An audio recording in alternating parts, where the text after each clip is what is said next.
Whoa, check out that action in the wok. I love cooking this dish. It's super spicy, beautiful basil flavors, and some crispy deep fried pork. What could be better? Okay guys, so you saw this one on Instagram when I went to a restaurant and I ate it recently, and you all wanted the recipe, and so here it is. I'm here to make it for you. But I've got a couple of tips for making this at home. The restaurant version would take a lot longer. So first of all, let's talk about the pork. We are gonna deep fry some pork belly.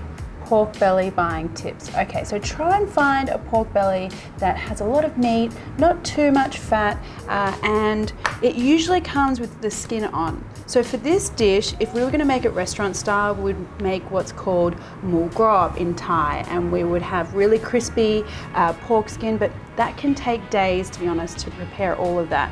We're gonna do a super quick version without the skin. It's still gonna be yummy and crispy, just not with the skin, because the skin gets really tough with this quick cooking method we're gonna do. So first of all, I need to remove the skin. I'm gonna cut the pork belly into slices. That's gonna make it a bit easier.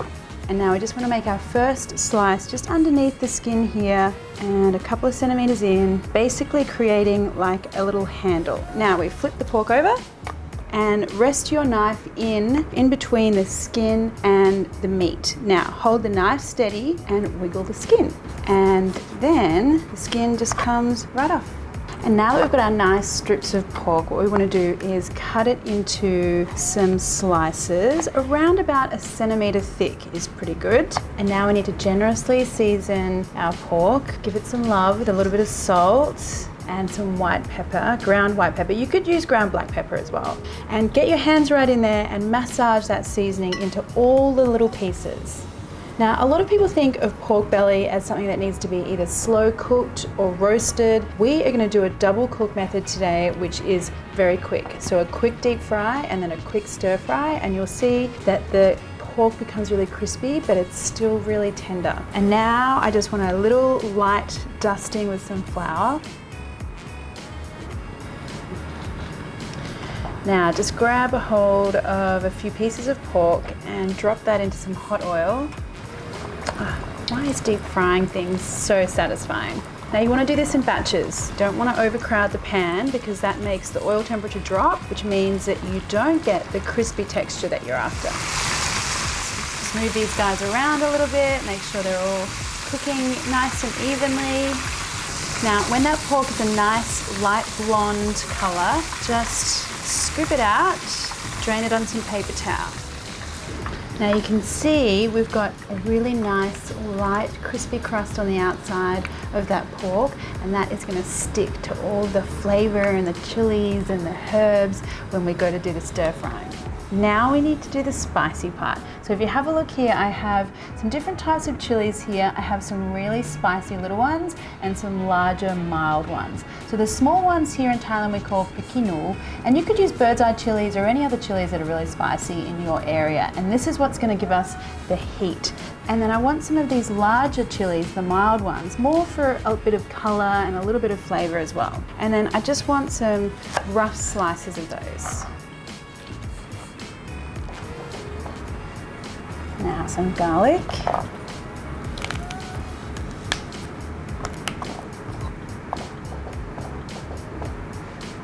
And a little dash of salt as well. Help us to break down the fibers in there and add a little bit of flavor. And here we go. Now I just want like a rough kind of paste. I want the garlic bruised, I want the chilies bruised, but nothing too fine dining here, just a little rough. Now this is the kind of thing you're looking for. Chili, nice and chunky, garlic, very smooth. That's the situation you're after. And now an uber simple stir fry sauce is all we need. So a little bit of oyster sauce here and some fish sauce.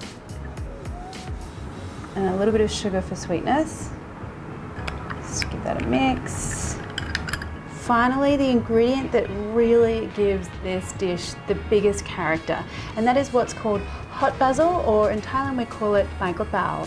It's also known as spicy basil as well, and it has this really beautiful fragrance. You can tell it's a little bit different to regular basil. It kind of has slightly furry leaves and a little jagged edge. If you have a Thai or an Asian grocer that sells this near you, or you want to grow it, even better, it is a magical ingredient, let me tell you. I know not all of you will be able to get a hold of this, so what I would suggest is using either Thai basil or even some Italian basil.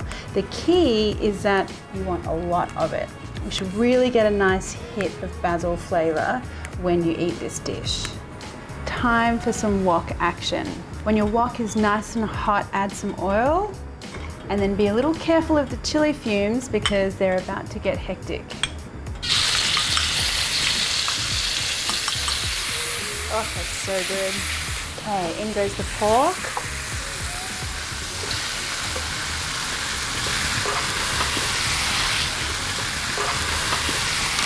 And the stir-fry sauce.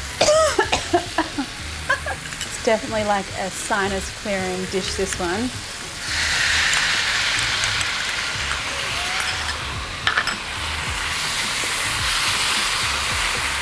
And then the basil. Oh, I wish you guys could smell this right now. So amazing. And just once that basil is just wilted, ready to go.